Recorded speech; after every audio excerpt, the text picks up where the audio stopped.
welcome. This is the Nickolas Natali Show. I'm your host, Nickolas Natali. Today we have a very special guest, Naftali Moses. How's it going? Thank you for being here. Absolutely exceptional today, and I am so happy to be here. Awesome. Glad to have you. We're going to waste no time. We're going to dive right in. I've heard you state that the hardest work isn't in scaling the business, it's in the internal work. And to start working on the internal work, we got to ask ourselves 3 questions. Who am I? What's my purpose? And what drives me? Based on those questions, what are strong indicators that someone is progressing in the right direction? Strong indicators you're progressing in the right direction. I think on the simplest level, it feels good. You're something about it makes you feel a sort of presence. You're no longer looking at the Jonases with their new Porsche. You're in your own life, and you're doing something that's true to you. And anybody who does something true to them already gives themselves an antidote to the pain that they're experiencing, because I think that truth heals. It's where love resides.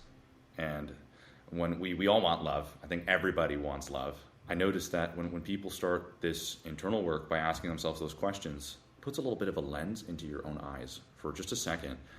And I believe that they're comforting questions. They're comforting questions because they're truthful questions. They're not, are you making 7 figures? Did you scale your business? How many girls have you slept with? Which is a bunch of like being put out in every media possible. Or did you hustle enough today? It's, am I aligned with this? And am I completely powerless in the face of the vastness of the universe, the vastness of God, the human experience that we live in its absolute vulnerability? But when we put that mirror in front of us, it's like we finally actually get relieved, because it's like we're being spoken to by ourselves. And then it's like that's the first question you ask. And then you're like, okay, well, I'm not moving as much after you ask me that question. What's going on? Go to the club, ask yourself, what is my mission? Like, what is my purpose, and what drives me? And then you go out and you're steady. And maybe you're not the best looking guy, but you're good looking enough to get what you desire, and that's all that matters, right? And those questions are great to ask because they actually show you that you're already starting to develop emotional intelligence, and you're building a whole new structure, and it's the structure of yourself. And people can really know that they're developing progress because it just feels good. It feels true. It feels real. And I think for anybody, the worst thing that we can all do with our lives is not build something. It's actually build lies, and then find ourselves years later breaking apart those lies just to live one day of truth. That's the story of most people, is they're like, I was this guy doing this thing, the status quo, and then it's like, well, what do you ask them, what do they do now? Take like a Shia LaBeouf type. He works at Home Depot. Shia LaBeouf works at Home Depot now? No way, really? And it was something that he was doing for his ego. John Bernthal and him had a podcast. Really recommend that you watch it. And John Bernthal does very similar things. He interviews ex-convicts, criminals, and people that just got bad raps. And he wants people to hear the darkness, the shadow, so that other people can expand. That podcast took me a step back, and Shia LaBeouf is like, yeah, I work at Home Depot now. Because his ego was all about being the performance boy. He was gifted since the day he was born. It's true. A little bit like that, he realized that there's truth in that. He didn't go, oh, now that I found some of the truth, I'm going to integrate it into my lies. No, he just broke everything that he ever built and said, just a little bit of truth and just a little bit of love is better than a whole house of And yeah, he embodied that. Heck yeah. Have you uncovered what drives you and all of these things and all these pursuits? I think it's romantic. I have like a subconscious romantic plot. And I think that's when you really ask those questions, it's like the youth is revitalized. You stand taller. You're like making love more. And it's not just with the opposite sex, but it's with life. And you could feel the romantic energy everywhere you go. You're with your friends in the Halloween Horror Nights line, and you could hear the screams in the theme park distantly, and the merry-go-round spinning. It's like there's a sub-romantic plot there, right? And I think that we all can be in touch with that. And so that was something that always drove me, is just I want to see love. Because on the other side of that is beauty. And I believe that love can only be created with the accumulation of beauty and kindness, right? The masculine and feminine coming together. And I think that's like the most interesting thing. Like, people that are really in touch reduce things to simplicity and try to put all of themselves into that simplicity, because that simplicity is infinitely vast. So I was a point in my life, I was like, well, what drives me? And it was like, well, these emotions drive me. These emotions to do good drives me. The feeling of wanting to see that love in the world. And by the way, love is a warrior's word, not a lover's word. And then it was just effortless. It was like, okay, well, now I'm out on this journey. Why am I out on this journey? So I could be my most authentic self. Why? So that I can have everything around me be a product of me. And then I can actually choose it, not letting life just choose these things for me as I go, well, I guess this is love. No, I I know this is love because I chose that person. I realized that actually the majority of my life was one big coping mechanism, and I really felt like I would be living a lie if I continued this, right? I was living a lie initially. And then it was like, well, then how do you live a truth? And you start doing some things that are truthful. And you're like, oh, this feels great. Kind of like what I was saying initially. And then after you start doing more things that are truthful, it starts to make you realize how much of you still has so much on you. And what's the one thing I always wanted? It's like, well, real love. Real love. Not the shit that people, not the B comedies with John Cusack. It's the things that make us be better. That's what I want to stare at all the time. Because it's a look at that remarkable beauty and then go into your life and bring that beauty into the world. So there's like a level of capacity and your ability to receive the lessons from that beauty and increasing your capacity, making you more fulfilled. And it's like a chain reaction of fulfillment followed by wealth, followed by love. And so I realized like, okay, I'm just not an authentic person. None of these things actually represent me. And so the scariest thing that I had to do in my life was just step into myself fully, like pull my boots on all the way. And by the way, I saw people run. Most people with a bad mindset, or I'd say even a bad system of values, would go, well, they're running from me. And it's like, I would too. And it was not because I'm not worthy of love, but because the size difference can hurt them. And I understand that. I wanted to meet my tribe.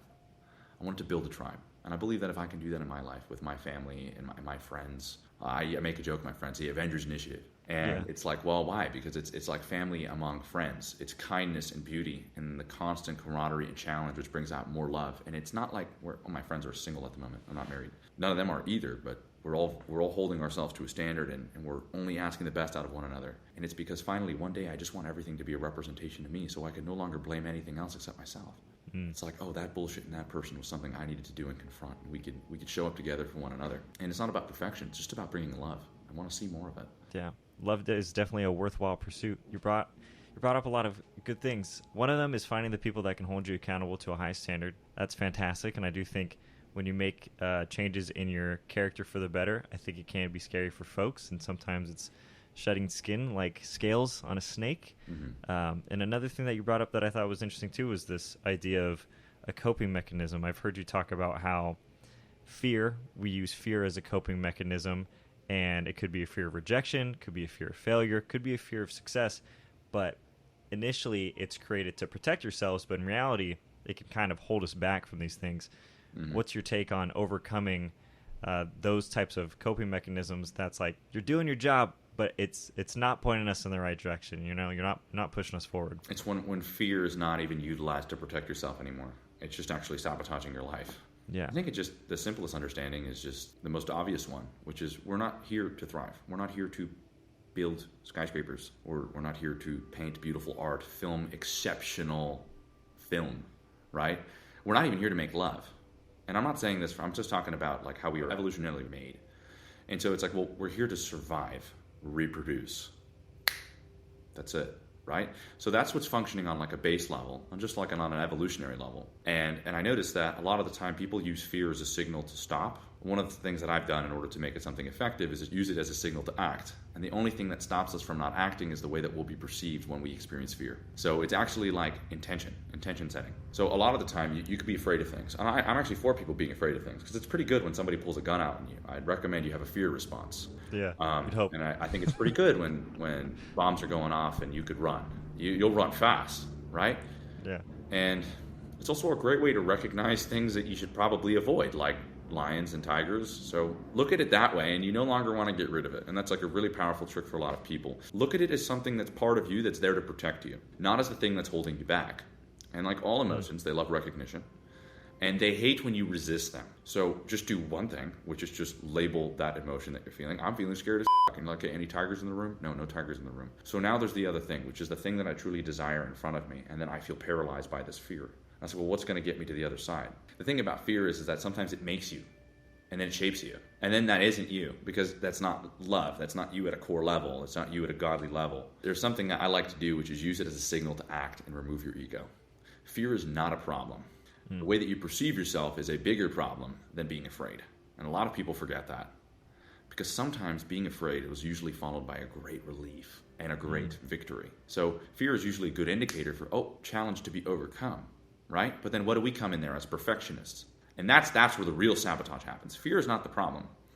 It's perfectionism that is the problem. And that's usually stemmed through a fear of failure. But then that fear of failure and the amount of cameras we have on us nowadays create really big egos.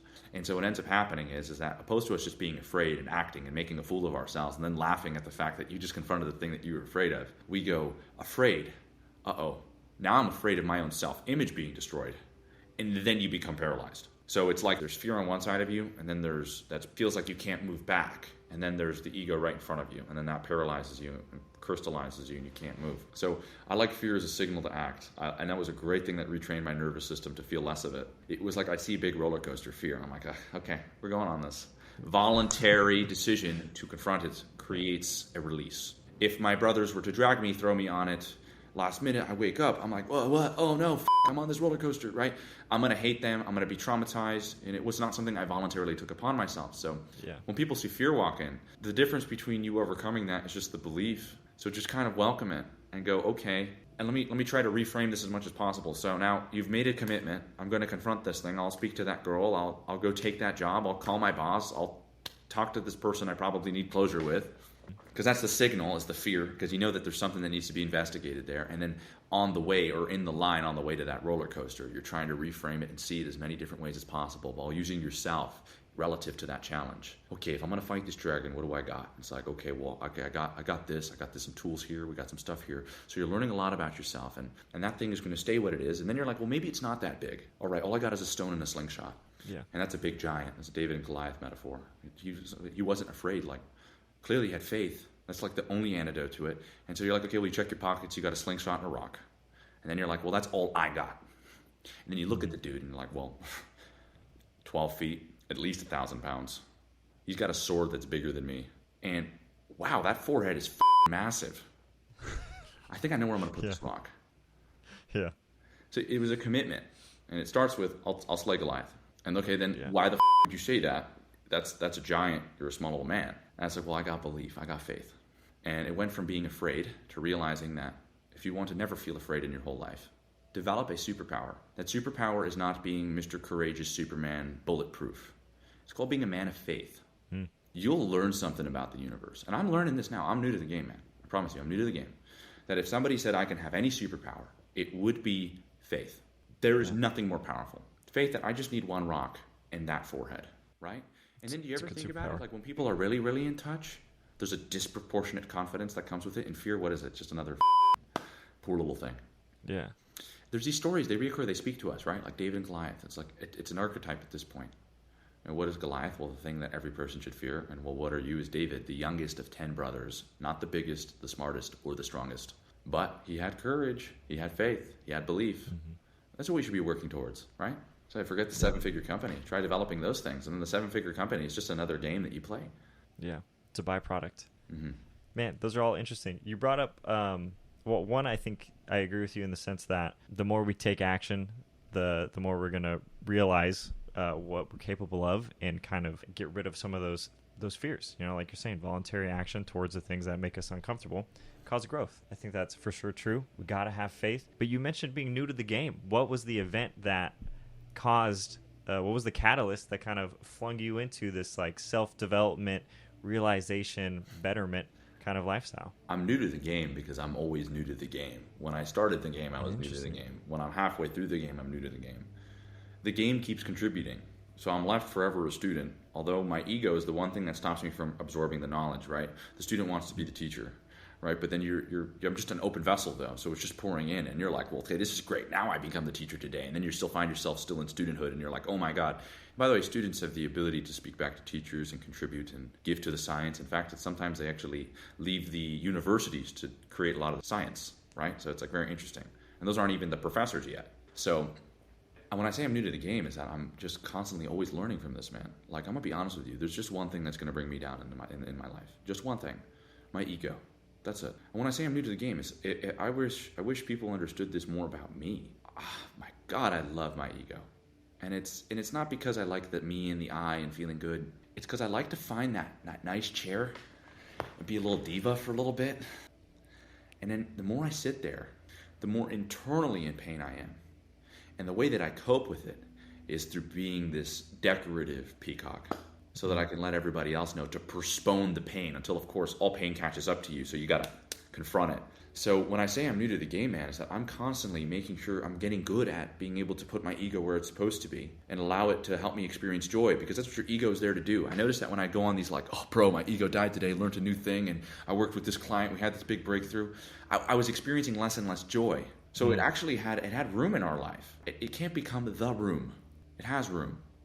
And so learning to keep that balance within it. And one thing for me is like, the ego likes to have that delusional, as in it's a lie of a belief. It's more of a coping mechanism for the doubt that you actually feel. So I would be experiencing a lot of this ego, just being better than everybody, right? Because that feels great, but that makes you feel worse, because if you're better than everybody, there's another word for that. You're surviving. You're not seeing what you're capable of bringing to the world. And the one thing that really reinforces that feeling of ego in me is control. Right? And so, well, how can I control things? I learned how to get the outcomes I wanted from the girls I would date. I learned how to get the outcomes I wanted from the business I'd date. And I was also disciplined enough to maintain serious weight on my shoulders to get the answers that I wanted. But I never did it from an actual place of elevation. I did it from a place of survival, which is being better than others, not being the best that I can. And then the ego doesn't like being the best that I can, because it means that you go back and you absorb and you take in more, which just means that you have more to give.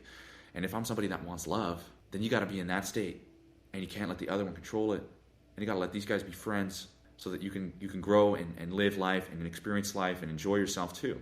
So I've been really working on this, and I mean it. And I want to become a person that embodies more of the faith that he speaks about.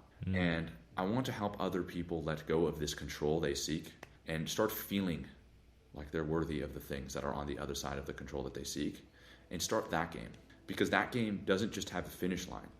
It has free will, and it has freedom.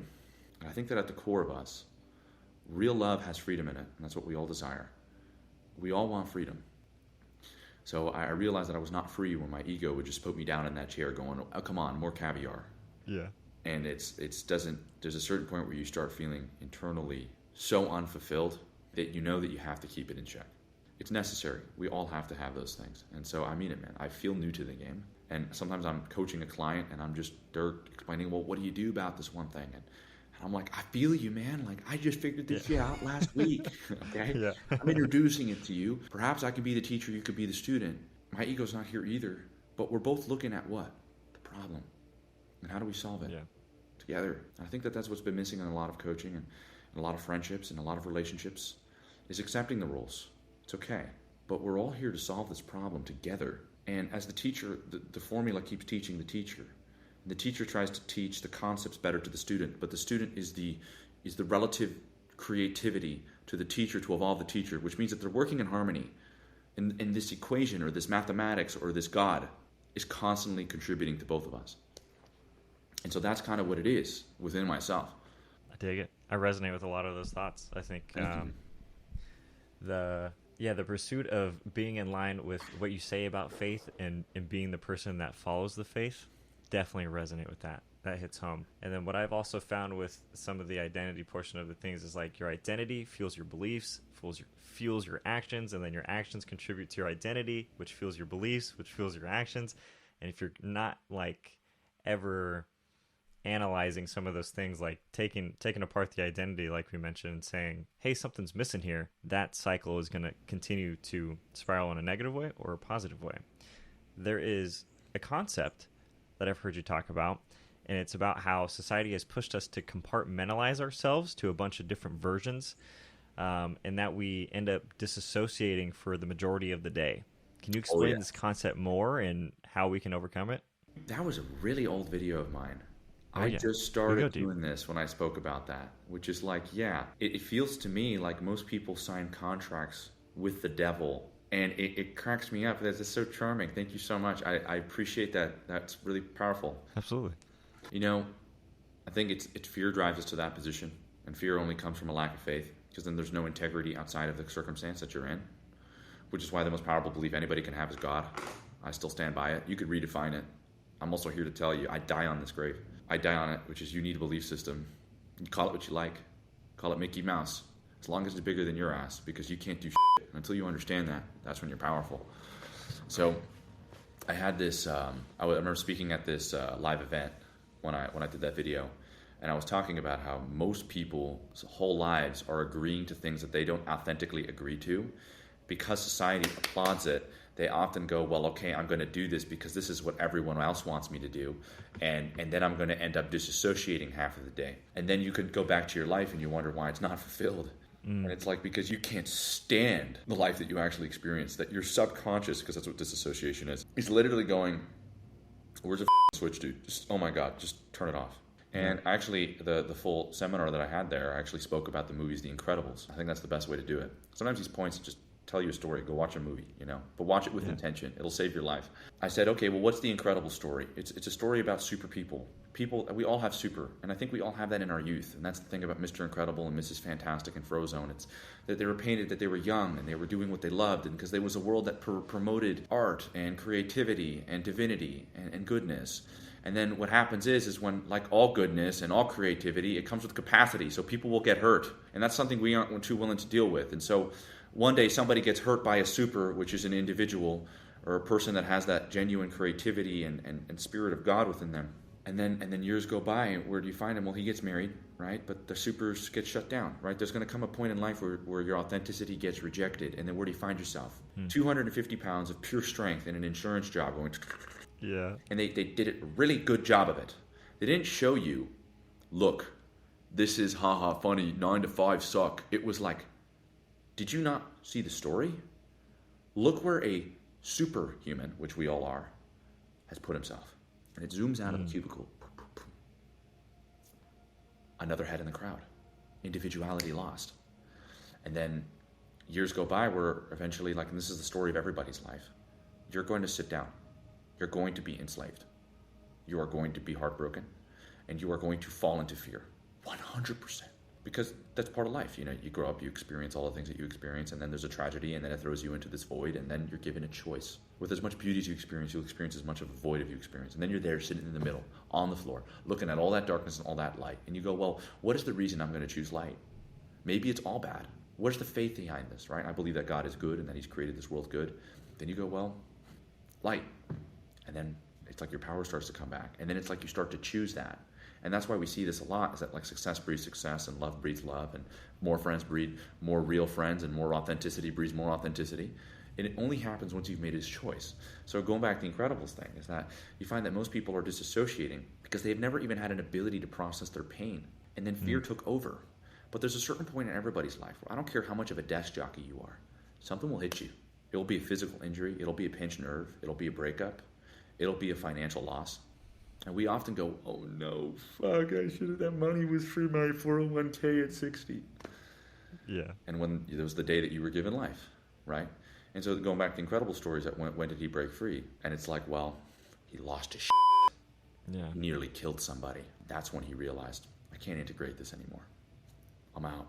I'm going to go fat. I'm going to go back to the job. I'm going to put on the old suit. I'm going to own up. Yeah. Why? Because if I continue doing this, I'll become the villain. And that's why a lot of people disassociate. They don't like that. You'll become the villain if you sit here longer. It's a miracle Bob Parr didn't kill that guy. Bob, are you listening? Yeah. So the truth is that true. It's a repression. And a form of that repression is through disassociation. So that you can lie to yourself about the absolute integration process that you have to do so that one day you don't hurt others. And that other person could always be you. And I think a lot of people forget that you could be that person. The suicide rates speak for themselves. The obesity rate speaks for themselves. The amount of SSRIs and antidepressant medications speak for themselves. It's tough. I think, and to our point earlier where we talked about action kind of negates a lot of these things, there has to be a sense of desire for these actions. And unfortunately, sometimes we let the pain of these things go far too long before we do. Like most people have a breaking point of, let's say it's unhealthy eating habits. They won't feel like they need to make a change until it really hurts. And I think this is part of the process that you're mentioning is don't wait so long until you're in so much pain that your only choice is to take action. It should come from a sense of desire to be better, to find a new way of doing things. You really pointed out something very insightful. Hit me. It was really powerful that you just mentioned that, and something clicked for me. If you are willing to feel, it's like this is, again, it just convinces more of the absolute. Love is an understatement. Kindness of God, and you could say the universe, whatever it is, but that the goodness of this universe. And I think that that's a fundamental truth. Like a captain out at sea, he doesn't go, there's no land. He just goes, we're going to make the best decision because we're surrounded by land, which is a truthful statement, right? It's like the guy that's broke goes, there's no money around, and it's like just move and you'll see, right? You're letting this determine your reality right now, and then it will, because then you'll behave that way. So I think what you mentioned was an existential truth, which is if this universe is good, then it will do things to get you out of the positions that you put yourself in that are bad. What is that driving force? Pain. The only thing that could stop people is their ego from that point. Because remember, pain is pushing you, and then the ego is like a wall in front of that. So now you're getting crushed. But and I mean this, and that's actually how I made this change in my life. And I mean it. I killed my ego. I'd get tapped out by white belts, a 200-pound, 6'3" guy who's been working and doing martial arts his whole life. And then it was like the pain was a kindness from God to push me into it. Because it hurt too much that I started moving, and I knew that there was a tiger behind me, and if I didn't make decisions now, the tiger would eat me, and I was done. And you put it just so honestly, so simply, that it just really struck a chord with me. And I do believe that this life is good because there is pain. And the advice I'd give anybody who's disassociating in any manner or repressing in any manner, feel your pain. And don't be like, what will people think about me after you do? Go, thank God I'm alive.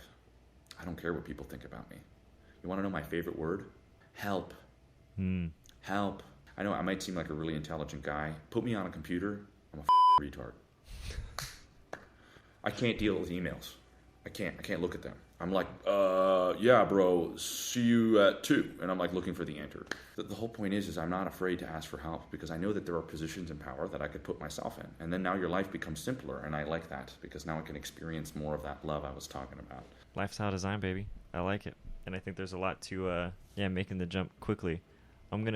Here's my segue here. You have to confront yourself when you're going through that pain so you can make a change. And a proponent of confrontation that you bring up is there's a healthy way to do it in relationships, and that it should happen. It should be a combination of having the confidence to confront your partner in a healthy way because it will obviously increase communication, but there's also, it can breed respect too, respect of boundaries and respect of one another. How have you seen confrontation play its part in a healthy relationship? The ones that can confront other partners have exceptionally truthful relationships, which means that they can have long-lasting ones. The ones that can't bear resentment towards the people that they love and watch themselves in a court with the person that they committed their life to as they ruin each other's lives. I'm really big on this.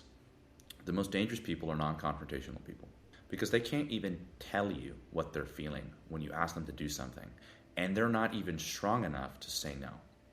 Because no involves confrontation. That involves me going, why not? And then that involves you expressing yourself, which then involves me going, well, maybe you're not expressing yourself well enough. Again, another product of fear. But I really mean this, that if I can die with any message that I can give to the world, and I know that sounds really dramatic, is that if you don't become a confrontational person and begin to love it, you will never have love.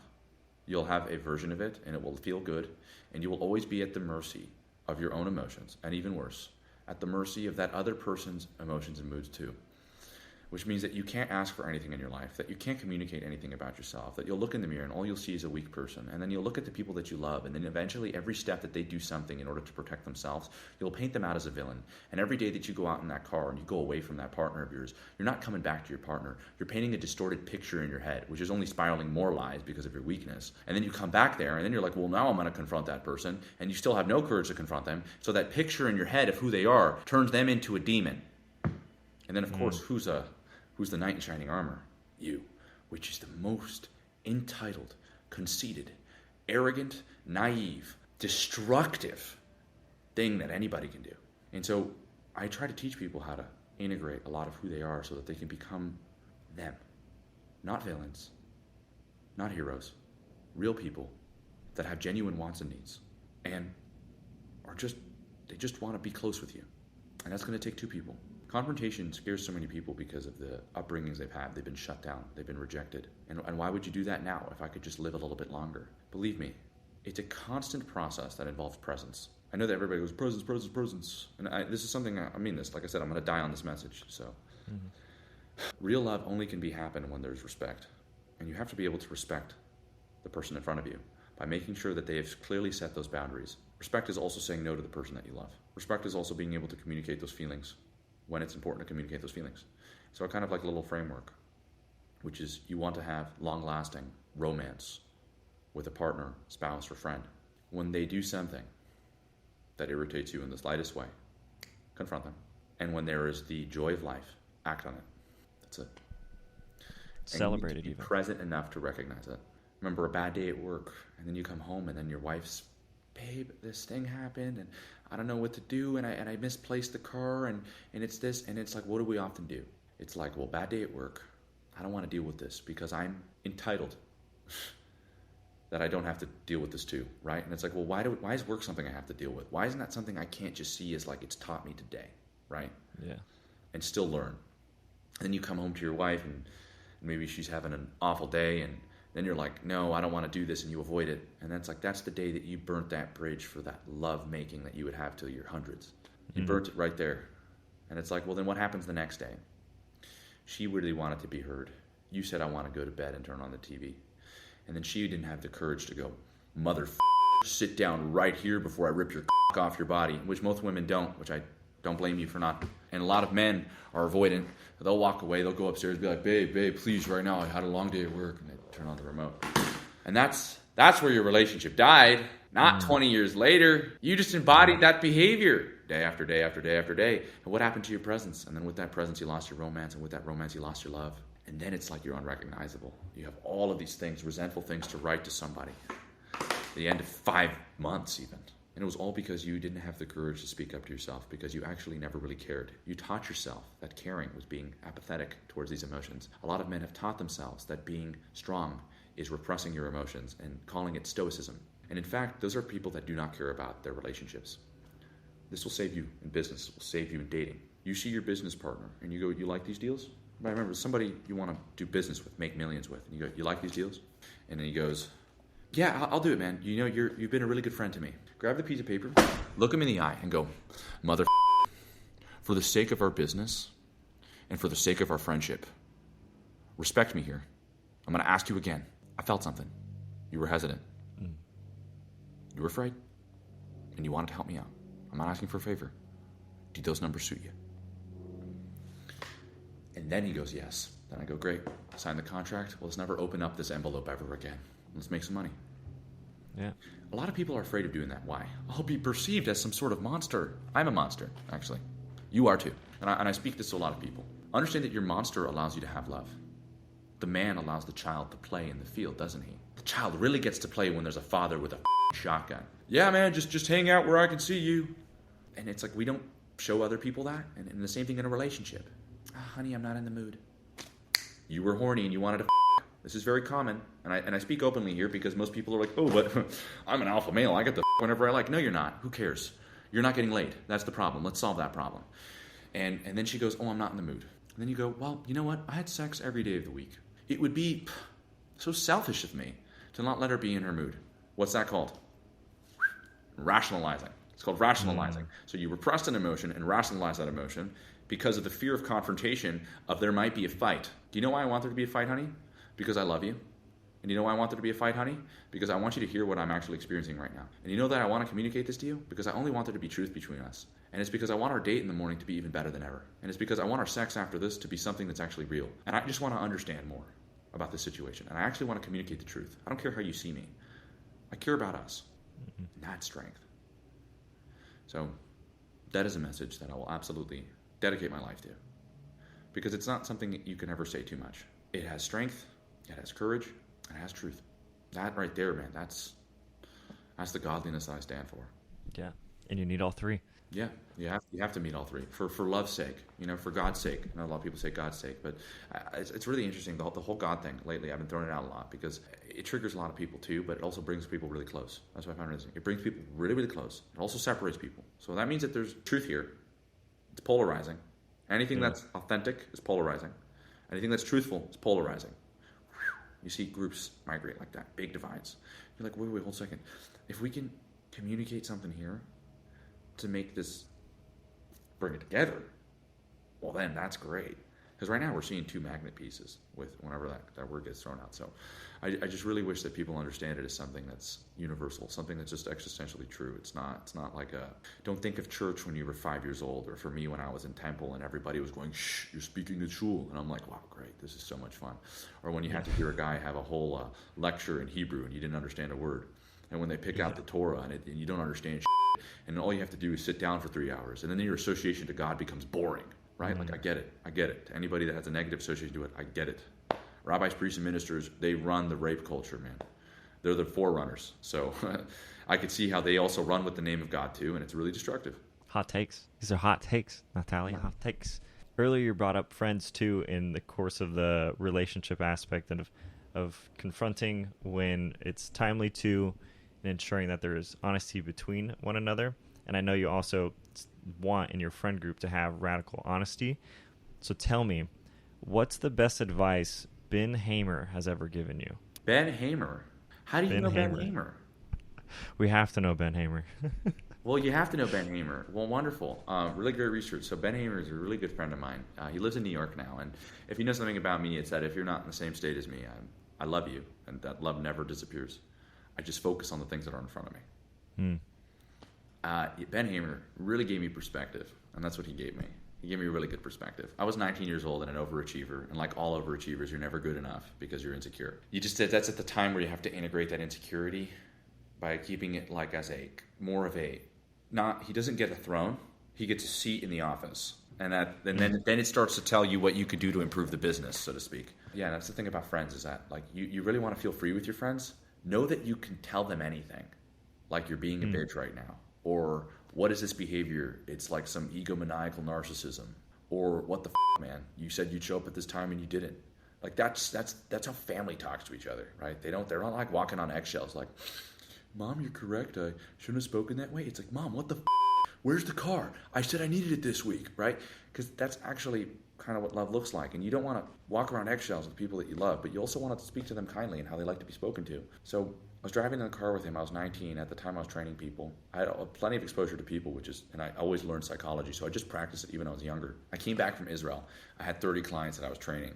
I was making a really good living. And remember, when you're running around with your ego, it's about being better than everybody else. And then once that gets taken away from you, you're no one. So I said, bro, I need a friend. I need help. I'm going to open up a gym. I'm going to go full business entrepreneur. Here it is.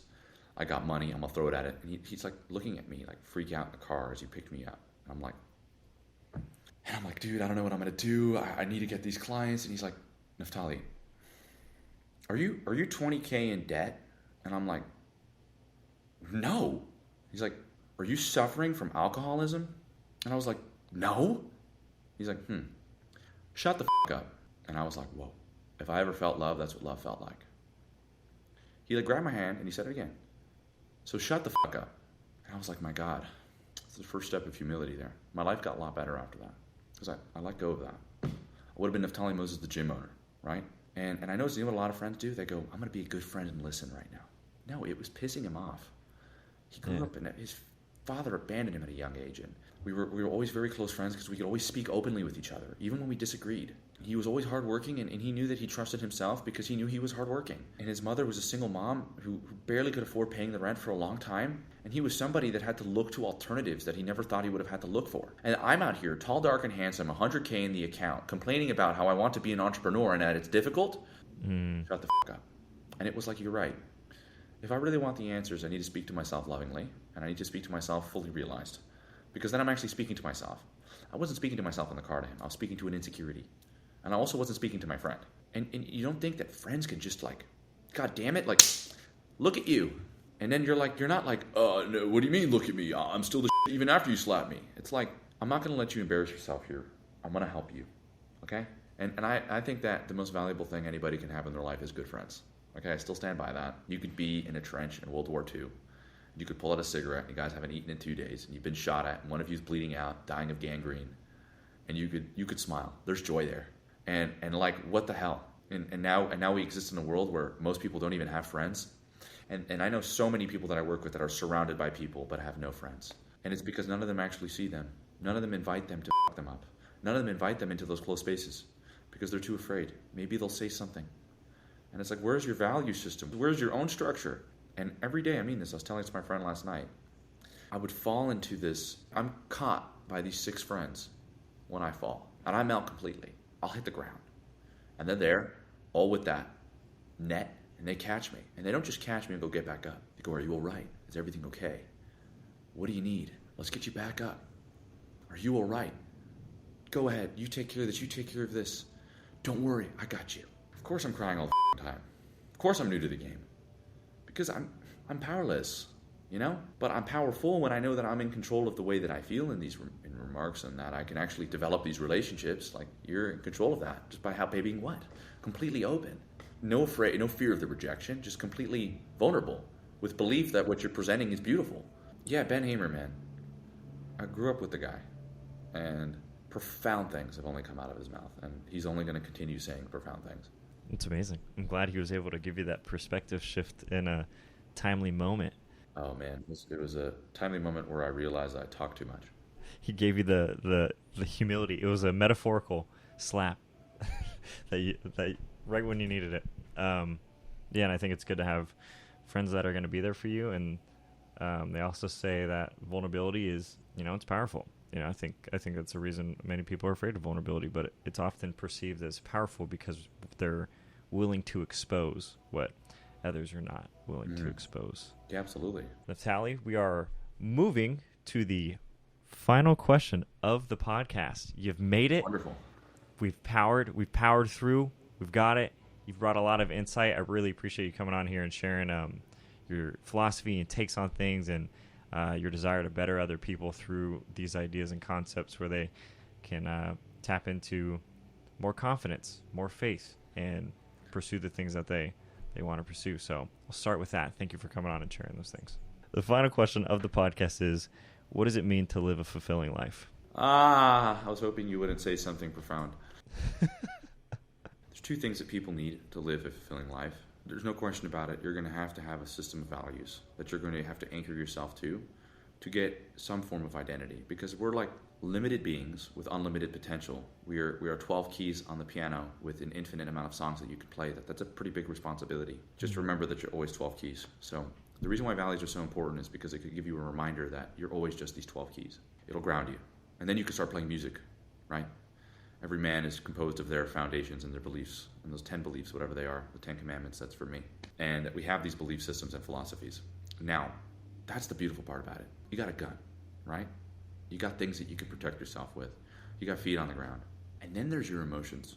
And those things could be f***ing wild because they don't fit molds. You don't fit molds. You go into every room and you're like, I love this whole God thing. And they're like, yes, but I forgot to say that whole penis of yours, it's kind of makes this whole God thing confusing. So we're going to get rid of that, and we'll set you up with a chick, and it'll be okay, I promise. And then you're like, oh, okay, what do I do, right? And it's like, well, then you have your value system, which is inherently authenticity, vulnerability, honesty, family, community, God, bigger things. And a lot of people make this really big mistake, which creates a very unfulfilling life, which is they go, oh, the ideal, and then they bow to it. And every time they feel every emotion, they go, get out of here. They repress them, until one day, by the way, they become immoral. And then, by their own admission, become unforgivable. Because they know they went against their code. They tried beating the game by inviting death. That's most people's lives. They're like, well, if I can not sin, metaphorically speaking, if I can not f*** up, and then I can stay clean, right? Then I'll leave to something better.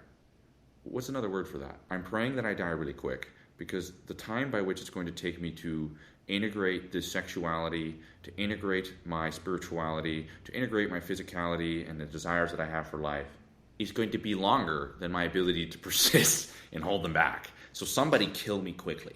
And then, by the way, guess what? They're praying to die. And it's like, well, okay, now how do you create a fulfilling life? Well, the alternative of that, which is look at the ideal, look at the spirit, look at the North Star, and then look at the animal and the ground that you stand. And every time it's like, and I'll just use it the best that I can describe it, it's like you want a wife and kids, right? Fulfillment in that, right? And we often go, well, where am I now? We know most people don't ask that equation. They don't go, where am I now? They just go, well, wife and kids, and if I keep showing up and if I keep waiting, then it'll be there. And it's like, no, it won't. It really won't. right? And it's like, somebody needs to tell you that. I hope you have some friends, right? And and then you're like, well, I'm going to go ahead and repress this. And then eventually when you repress it a little bit, you're going to find yourself going against the ideal. And then you're like, okay, actually, I'm the dude in between these. So the ideal, wife and kids. And then what does the gorilla do? Horny. I want fuck. And you're like, whoa, whoa, whoa. Okay. He wants fuck, but we want wife and kids. I think I got an idea here. And then there's you. Now you're engaged, right? You got these forces. And you're no longer worshiping the ideal, and you're no longer repressing the animal. You're integrating them. And then that creates harmony. And then guess what? What happens when the animal is speaking to the spirit with love and the spirit speaking to the animal? They're like friends. And have you seen good relationships? It's like they keep contributing. And that's a fulfilling life. By the way, it's hard at first. Like all things are hard at first. You go to the gym and you're like, I'm not putting on muscle. And it's like, well, you show up, you eat your calories, and you get your protein in, and you start packing on some muscle, and you see the mirror, and you're like, oh, that's a little nice horseshoe there. See some pecs coming in. And then you go again, and it feels better. It gets easier. The weight that you came in there, the 65 pounds on the bench press, starts feeling like paper weight. And then now you're benching 145. And then you got 2 plates on it. And then now you're one of the gym bros. And it's like, well, what happens now when you got the community? You're never stopping. The key to a fulfilling life is to integrate all parts of you towards that ideal. And to let the ideal speak to you, not let it beat you up. And to let the darker emotions have space to express themselves. And not let those eat you up too. And that, if anybody can have any advice, establish your book, establish your system of values so that you know how they can interact with each other. Because if you're worshiping the ideal and slitting your wrists, you're compromising your values here, right? Mm-hmm. And then if you're getting married and then cheating on your partner because you repress this, you're compromising your values here. And then you become the villain. Man, that's great. That's a great perspective. Naftali, where can people find you on the internet? Where can they get more of you? They want to hear more about your thoughts on these things. They want to say hi. Where do you want to send them? Well, I mean, I think just the way most people work is, it's like if you're older, go check out my website. It's naftalimoses.com or org, one or the other. I own them both. And I think where most people really find themselves, scrolling on TikTok or on Instagram, and maybe something changes the way that you think. Don't be afraid. Send a DM. We're all here to help in any way that we can, even if we can. And then I'm building up the YouTube. I want to get more of this out there. So it's all a journey, and I can't do it without any of you guys, and I can't even do it without your willingness to have me here. Absolutely, and we love having you here. All those links are going to be in the show notes, so if you want to go say hi, that's where they're at. Go click those links, say what's up, scroll through the TikTok, the Instagram, learn a thing or two, and we'll catch you next time. Naftali, thank you for coming on the show. Appreciate it. Thank you so much for having me.